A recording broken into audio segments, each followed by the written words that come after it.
Kalau kita kembali pada sebuah mekanisme hukum yang benar, ini udah nggak benar mekanisme hukumnya. Harusnya diselesaikan dulu pembuktian ijazah tersebut dalam sidang PT-UN atau dalam sidang gugatan perdata yang sekarang berada di Solo, barulah kemudian soal pidananya ikut.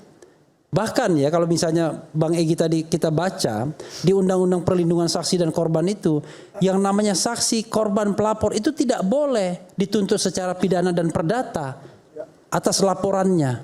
Itu jelas. Tapi polisi melampaui itu. Egy yang kemudian melaporkan kasus penggunaan dokumen palsu berupa ijazah palsu pada tanggal 9 Desember 2024 dijadikan juga tersangka.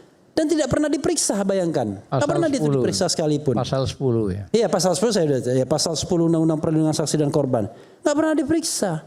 Lewat. Ada juga aturan yang mengatakan, kalau misalnya mau bicara tentang fitnah misalnya, harus jelas juga, clear. Bahwa memang betul ijazah itu dianggap asli, ada putusan pengadilan yang berkuasa hukum tetap.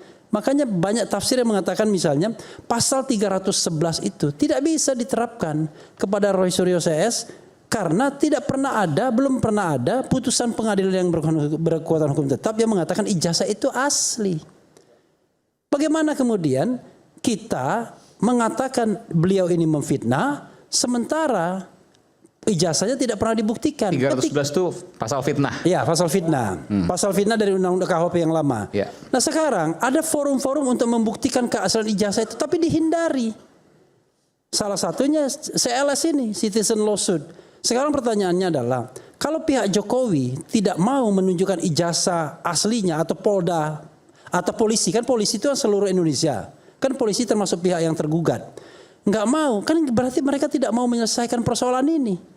Yang pengen mereka lakukan adalah menjerat beliau dengan pasal-pasal pidana. Bahkan pasal 32 dan 35 nggak ada kaitannya dengan aktivitas ijazah palsu atau tidak. Dengan ancaman hukuman 8 sampai 12 tahun.